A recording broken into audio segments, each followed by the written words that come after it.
केन्द्रापड़ा जिला पट्टामुंडाई मंगला मंडप आज भारतीय जनता पार्टीर नेता प्रवीण बंधु अध्यक्षतार भारत सरकार 2026 बजेट को नहीं एक व्यावसायिक सभा अनुष्ठित हो जाइछि। इस सभारे शह शह व्यवसायी माने जोग देथिबा बेले मुख्य अतिथि केन्द्रापड़ा जिला बीजेपी सभापति शशांक शेखर सेठी, सम्मानित अतिथि भावे केन्द्रापड़ा जिला बीजेपी उपसभापति भारत भूषण दास, श्रीधर प्रधान, जिला बीजेपी संपादक बरदा शंकर दास, पट्टामुंडाई नगर सभापति अशोक साहू, युव संगठक मिटू मनोज नायक, रवींद्र सेठी प्रमुख उद्बोधन दे कहिसंती। चलित केन्द्र बजेट एक जुगान्तकारी बजेट बोली कहिथिबा बेले विकसित भारत गठन निमंते यशस्वी प्रधानमंत्री नरेंद्र मोदी और मान्यवर अर्थमंत्री निर्मला सीतारमणकर एक बलिष्ठ पदक्षेप बोली कहिसंती। 2026-27 केंद्र budget cabinet minister Nirmala Sitharaman आज मुख्य अतिथि अतिथि शशांक शेट्टी महोदय जिला सभापति सी आपण विस्तृत रूपे बुझाइले जनाइले। आग विगत दिन में सरकार जो बजेट तैयारी करे सी जहाँ से सोशल मीडिया नाला कि इलेक्ट्रोनिक मीडिया डेभलप नाला आपण मैंने न्यूज पेपर जहाँ भल मंद किसी जानते। बर्तमान सोशल मीडिया डेभलप होगा संगे संगे न्यूज इलेक्ट्रोनिक मीडिया डेभलप होगा संगे संगे जड़े सरकारी कर्मचारी कौन थाए जन व्यवसायी कौन थाए से सब कथा को विस्तृत रूपे आपण मैंने समस्ते बुझे बोली जानवे बोली एवं आपण मैंने निज निजर मतामत रखे बोली से विषय आपण मानू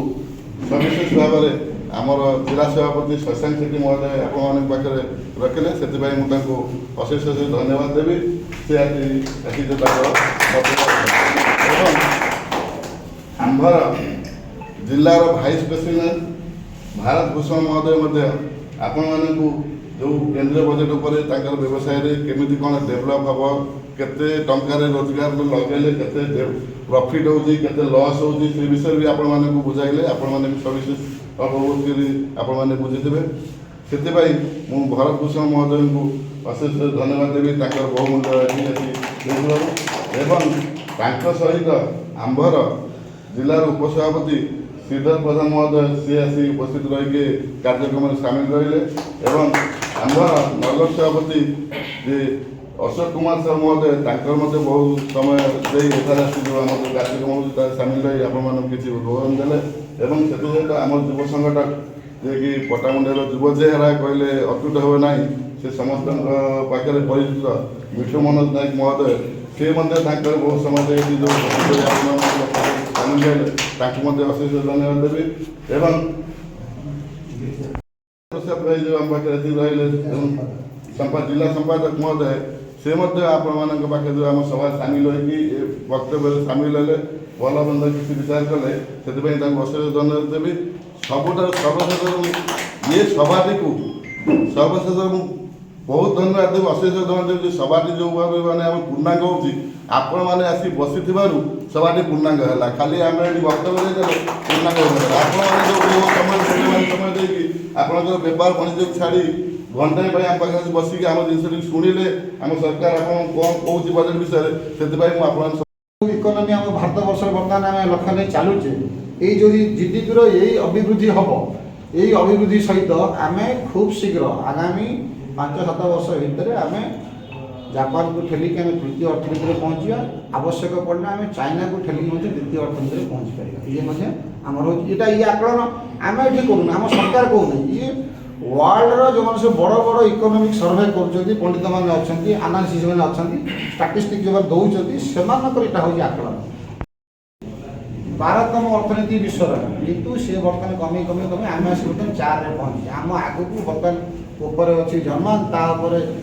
सॉरी जापान अच्छी तापर आमर चाइना अच्छी द्वितीय प्रथम अच्छी अमेरिका आम बर्तमान जो सुजोग अच्छी विषय समस्त जानी निज निज उपस्थापन करवा निज निज दक्षता को उपस्थापन करवा ये आम समस्त गोटे लक्ष्य रही आम समस्ते एकत्रित हवा 2047 विकसित भारत 2036 मसीहा विकसित ओडिशार जो लक्ष्य अच्छी आम पाखे आम से समस्ते कार्य करवा। ये सभा को धन्यवाद समर्पण करेंगे आम अशोक भाई।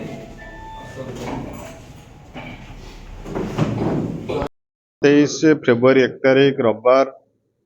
कर्तव्य पथरे आमर माननीय प्रधानमंत्री श्री नरेंद्र मोदी मार्गदर्शन रे केंद्र अर्थमंत्री श्रीमती निर्मला सीतारमण बजेट उपस्थापन करथिले। से बजेट रे आपणकर युवक चाषी श्रमिक व्यवसाय समस्त वर्ग पाई से बजेट रे लक्ष्य रखा सेमानकर विकास पाई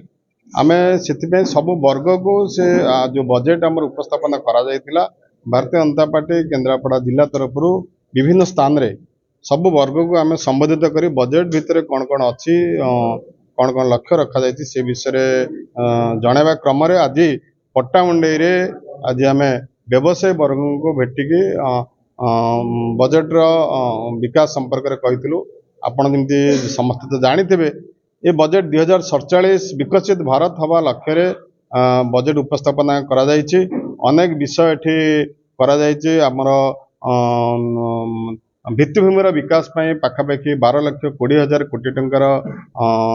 व्यय अपराध होइछि द्वारा ये सब हवा द्वारा हम व्यवसायी मानकर लाभ पाइबे। हमर जेमती टैक्स हमर 12 लाख रु कम जे टैक्स देबे नाही ता भी हमर व्यवसायी माने द्वारा लाभ पाइबे। आपणकर एठी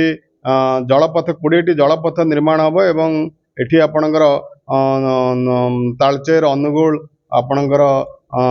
धामरा पारादीप पर्यंत ये जो जलपथ निर्माण हबो आधरे केन्द्रापड़ा जिलार विकास हबो, केन्द्रापड़ार पर्यटन स्थल रे विकास हबो, केन्द्रापड़ार व्यवसाय माने तांकर व्यवसाय भी करि परिबे ये विषय भी बजेट रे अछि। एमएसएमई रे भी मध्य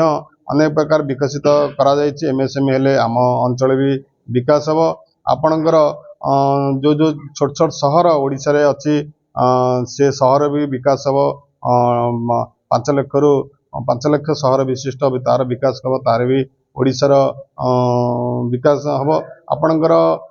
सेमी कंडक्टर भी 10,000 कोटी टंका व्यय बराद करा जायछि, तार भी ओडिशा हब हबो, ओडिशा रे अनेक अर्थ खर्च हबो। एभली अनेक विषय विकसित भारत गठन लक्ष्य रे